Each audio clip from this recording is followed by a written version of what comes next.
Shalom, selamat sore ibu-ibu yang dikasihi oleh Tuhan Yesus Kristus. Senang dapat bertemu kembali dalam renungan online pada sore hari ini. Sebelum kita mendengarkan firman Tuhan, mari kita satu dalam doa. Mari kita berdoa. Bapa kami yang di surga, Bapa yang mengasihi kami, Bapa yang setia, yang selalu ada bersama kami. Kami sungguh bersyukur Tuhan untuk pertolongan Tuhan kepada kami, untuk waktu bagi kami, di mana kami akan bersama-sama mendengarkan firman Tuhan. Tolonglah kami Tuhan, supaya oleh kekuatan kuasa Roh Kudus kami boleh menjadi pelaku-pelaku firman di dalam kehidupan kami. Berkati hamba, berkati ibu-ibu. Dalam Kristus Yesus, kami siap Tuhan untuk mendengarkan firman Tuhan. Amin. Shalom ibu-ibu yang dikasihi Tuhan. Sore hari ini kita akan bersama-sama merenungkan firman Tuhan dari 2 Timotius pasal yang kedua, ayat yang ke-22. Demikianlah firman Tuhan. Sebab itu jauhilah nafsu orang muda, kejarlah keadilan, kesetiaan, kasih, dan damai bersama-sama dengan mereka yang berseru kepada Tuhan dengan hati yang murni. Ibu-ibu yang dikasihi oleh Tuhan Yesus Kristus, firman Tuhan kita pada sore hari ini, kita akan renungkan dengan tema jagalah hidupmu. Bagian firman Tuhan ini merupakan surat yang ditulis oleh Rasul Paulus kepada Timotius, anak rohaninya. Ibu-ibu yang dikasihi oleh Tuhan Yesus, kita tahu bahwa setelah perjumpaan pribadi Paulus dengan Kristus dalam perjalanannya ke Damsyik untuk membinasakan para pengikut Kristus, maka Paulus mengalami suatu perubahan hidup yang sungguh nyata.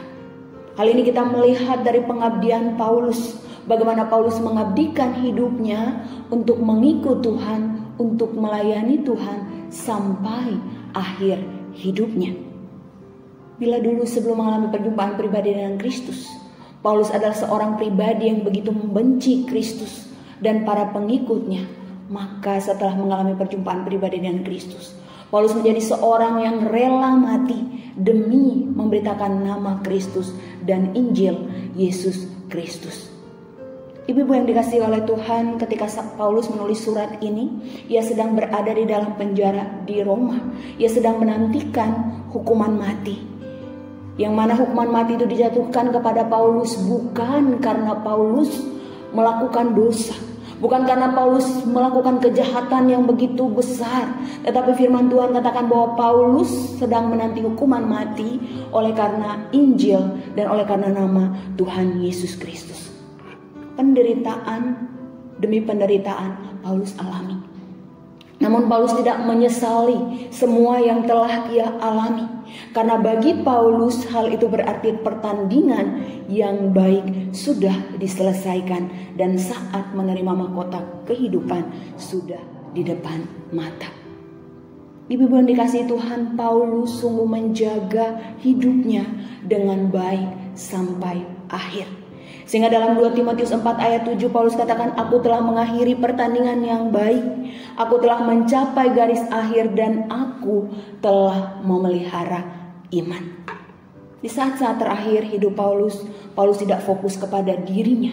Paulus tidak fokus kepada penderitaan yang ia alami. Paulus tidak fokus kepada hukuman mati yang sebentar lagi akan ia jalani karena nama Kristus. Namun fokus Paulus adalah Timotius, anak rohaninya, dan pemberitaan Injil Yesus Kristus.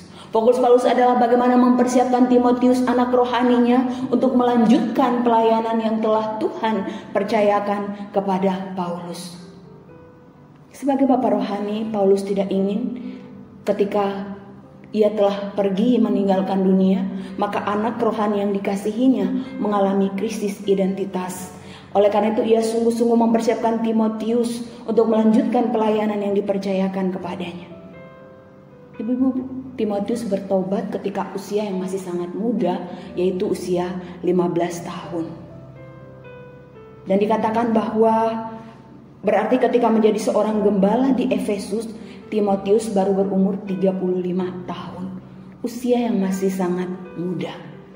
Dan sekalipun masih sangat muda, Paulus menasihatkan untuk dia menjadi teladan bagi orang-orang percaya. Dalam 1 Timotius 4 ayat 12 Paulus katakan, janganlah seorang pun menganggap engkau rendah karena engkau muda, namun jadilah teladan bagi orang-orang percaya dalam kasihmu, dalam kesetiaanmu, dalam kesucianmu. Dan Paulus menasihatkan agar Timotius menjaga hidupnya sesuai dengan firman Tuhan. Paulus menasihatkan agar Timotius menjaga hidupnya sesuai dengan kehendak Tuhan. Pertanyaannya bagi kita semua, mengapa kita harus menjaga hidup kita? Apakah perlu kita menjaga hidup kita? Di tengah tantangan zaman ini, apakah kita harus menjaga hidup kita? Dan seperti apakah orang percaya menjaga hidup agar hidup kita berkenan kepada Tuhan? Bila kita perhatikan di dalam 1 Petrus pasal yang pertama, ayat yang ke-18 sampai ayat yang ke-19. Mengapa kita harus menjaga hidup kita? Karena hidup ibu-ibu dan juga saya adalah hidup yang telah ditebus dengan darah Kristus yang mahal. 1 Petrus 1 ayat 18 sampai 19 katakan bahwa hidup kita telah ditebus oleh Kristus melalui karya pengorbanannya di kayu salib, bukan dengan emas, bukan dengan perak, tetapi dengan darah Kristus yang mahal. Itulah sebabnya kita harus senantiasa menjaga hidup kita sesuai dengan firman Tuhan. Ibu-ibu yang dikasihi oleh Tuhan, kita tinggal di dalam dunia. Tetapi jangan hidup sama seperti dunia, karena kita bukan berasal dari dunia. Lalu bagaimanakah kita menjaga hidup kita? Mazmur 119 ayat 9, dengan apakah seorang muda, atau dengan apakah seorang percaya, dengan apakah seorang yang telah diselamatkan Tuhan mempertahankan kelakuannya bersih? Firman Tuhan katakan dengan menjaganya sesuai firman Tuhan. Seperti apakah hidup yang sesuai dengan firman Tuhan? Bila kita perhatikan di dalam 2 Timotius 2 ayat 22 dikatakan jauhilah nafsu orang muda. Kata jauhilah di sini berarti pergi menghindari atau hindarilah. Jadi di sini Paulus menasihatkan Timotius yang memang masih muda agar menghindari hal-hal yang tidak berkenan kepada Tuhan. Namun hal ini bukan hanya bicara soal sekedar nafsu kedagingan, tetapi juga berbicara di dalamnya bagaimana Timotius harus menghindari ketidaksabaran, penonjolan diri, kesombongan, bagaimana Timotius harus bisa mengontrol emosi, bagaimana Timotius harus konsisten dan mudah, jangan sampai mudah dipengaruhi oleh orang-orang yang belum di dalam Tuhan. Dan Paulus juga menasihatkan agar tidak mementingkan diri. Kecenderungan orang muda adalah egois. Kecenderungan orang muda adalah mudah dipengaruhi oleh duniawi. Kecenderungan anak muda adalah tidak konsisten. Oleh karena itu dikatakan jauhilah nafsu orang muda. Dan yang harus dilakukan adalah dikatakan kejarlah keadilan. Kata keadilan di dalam bahasa Yunani dipakai kata dikaiosune. Dikaiosune ini berarti perbuatan benar. Jadi Timotius harus mengejar hal-hal yang benar. Hal-hal yang benar yang sesuai dengan firman Tuhan, itulah yang harus dikejar. Dan selanjutnya dikatakan kejarlah kesetiaan. Dalam bahasa aslinya berarti harus hidup di dalam ketaatan. Harus menjadi pribadi yang dapat dipercaya, menjadi pribadi yang dapat diandalkan, setia, tidak menyimpang. Di sini kita belajar bahwa sebagai orang-orang yang telah ditebus oleh Tuhan, hendaknya kita hidup dalam ketaatan. Hendaknya kita hidup di dalam iman. Hendaknya kita dapat dipercaya. Hendaknya kita setia mengikuti Tuhan, tidak menyimpang, dan kita menjadi pribadi yang dapat diandalkan. Selain itu dikatakan bahwa kejarlah kasih. Kata kejarlah di dalam ayat ini berarti bukan hanya sekedar kita berusaha, tetapi di sana ada perjuangan, ada komitmen, ada ketetapan hati yang bulat untuk mengejar apa yang Tuhan kehendaki. Keadilan, kesetiaan, dan kasih. Kasih kepada Tuhan dan kasih kepada sesama. Sebagai umat yang telah ditebus Tuhan, Tuhan mau supaya kita mengasihi Tuhan dengan segenap hati kita, dengan segenap jiwa kita, dan dengan segenap keberadaan diri kita. Dan Tuhan juga katakan bahwa kita juga harus saling mengasihi, sebagaimana Tuhan telah mengasihi kita. Ibu-ibu yang dikasihi oleh Tuhan, hal ini berarti bahwa sebagai orang yang telah diselamatkan, kita harus memiliki hati yang bulat untuk tidak pernah mencari apapun selain kita melakukan yang terbaik bagi orang-orang yang ada di sekeliling kita. Bagi keluarga kita, teman-teman kita, bagi orang-orang yang kita jumpai. Hal ini juga berarti bahwa kita tidak peduli apapun yang telah mereka lakukan kepada kita, tetapi kita mau melakukan yang terbaik bagi mereka. Sekalipun mereka telah menyakiti kita, kita gak mau perbuatan mereka itu membuat kita sama dengan mereka, dan kita akhirnya terhambat untuk melakukan kasih, untuk melakukan perbuatan baik kepada mereka. Paulus dalam Roma 12 ayat 21 katakan, janganlah kamu kalah, janganlah kamu membalas kejahatan dengan kejahatan. Janganlah kamu kalah, tetapi kalahkanlah kejahatan dengan kebaikan. Inilah firman Tuhan yang hendaknya menjadi perhatian bagi kita. Kalahkan kejahatan dengan kebaikan. Kalahkanlah kejahatan dengan kasih. Kalau orang membenci kita, maka yang harus kita lakukan adalah mengasihi. Dan ini adalah perintah Tuhan. Sebab hanya kasih yang dapat mengubah segala sesuatu. Ibu-ibu yang dikasihi oleh Tuhan, selain mengejar kasih, dikatakan juga kejarlah damai. Di bagian firman Tuhan yang dikatakan, usahakanlah kita hidup damai dengan semua orang. Dan di sini kita diingatkan kembali bahwa Tuhan telah menyelamatkan kita. Tuhan telah mendamaikan kita dengan Allah. Dan Tuhan mau kita jadi pembawa damai di dalam kehidupan kita. Dan kita akan menjadi pembawa damai bila kita sudah didamaikan dengan Allah. Kita akan bisa dapat menjadi pembawa damai kalau kita hidup melekat dengan Allah, sang sumber damai tersebut.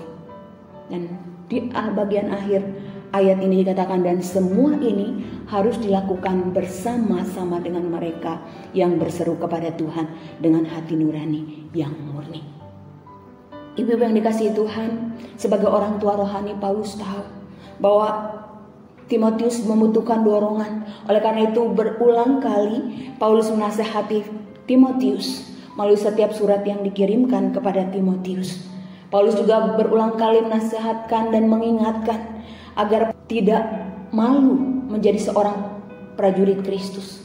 Paulus menasihatkan dan menyaksikan bagaimana Paulus yang telah hidup dalam pengabdian kepada Tuhan. Bagaimana Paulus tidak malu menyaksikan Injil Kristus. Bagaimana Paulus tidak malu ikut Tuhan. Bagaimana Paulus tidak malu melayani Tuhan. Karena Paulus tahu kepada siapa Paulus percaya. Hal ini Paulus katakan di dalam 2 Timotius yang pertama ayat yang ke-12. Ibu-ibu yang dikasihi Tuhan, nasihat Paulus ini bukan hanya untuk Timotius, tetapi juga untuk kita semua sebagai orang-orang percaya yang telah diselamatkan oleh Tuhan.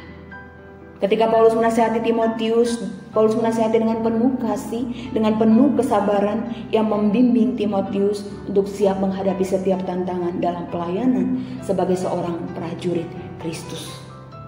Paulus mau supaya Timotius menjaga hidupnya sesuai dengan firman Tuhan sampai akhir. Paulus tahu bahwa tidaklah mudah menjaga hidup sesuai dengan kehendak Tuhan, sesuai dengan firman Tuhan. Karena kecenderungan manusia adalah ingin mengikuti kehendak diri, bukan kehendak Tuhan.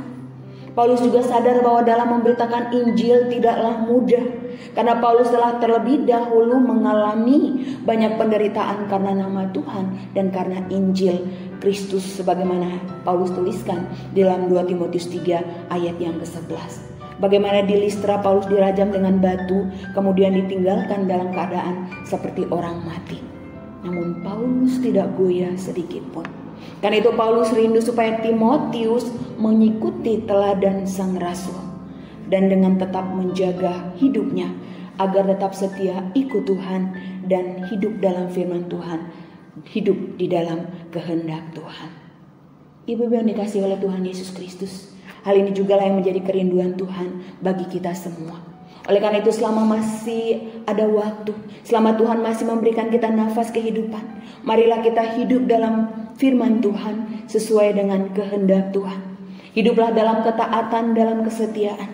Jauhilah hal-hal yang tidak berkenan kepada Tuhan. Dan hiduplah dalam kasih, kesetiaan, keadilan, dan damai.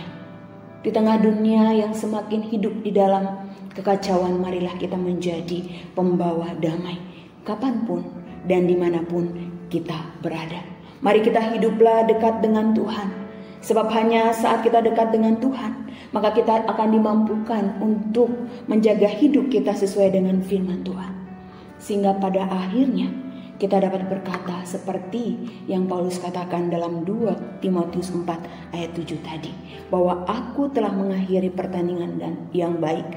Aku telah mencapai garis akhir dan aku telah memelihara iman. Kiranya Tuhan menolong kita untuk kita menjaga hidup kita sesuai dengan firman Tuhan. Amin. Mari kita berdoa. Kami datang kepadamu ya Allah kami yang hidup. Bersyukur untuk firman Tuhan yang terus mengingatkan kami hari demi hari. Agar sebagai orang-orang yang telah diselamatkan Tuhan, kami boleh hidup sesuai dengan firman Tuhan, sesuai dengan kehendak Tuhan.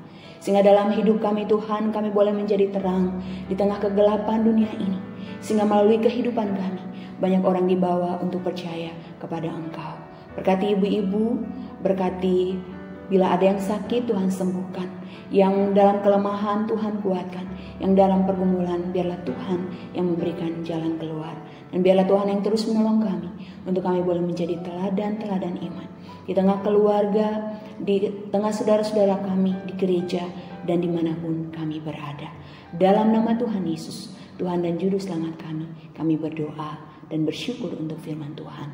Amin.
jaga hidupku.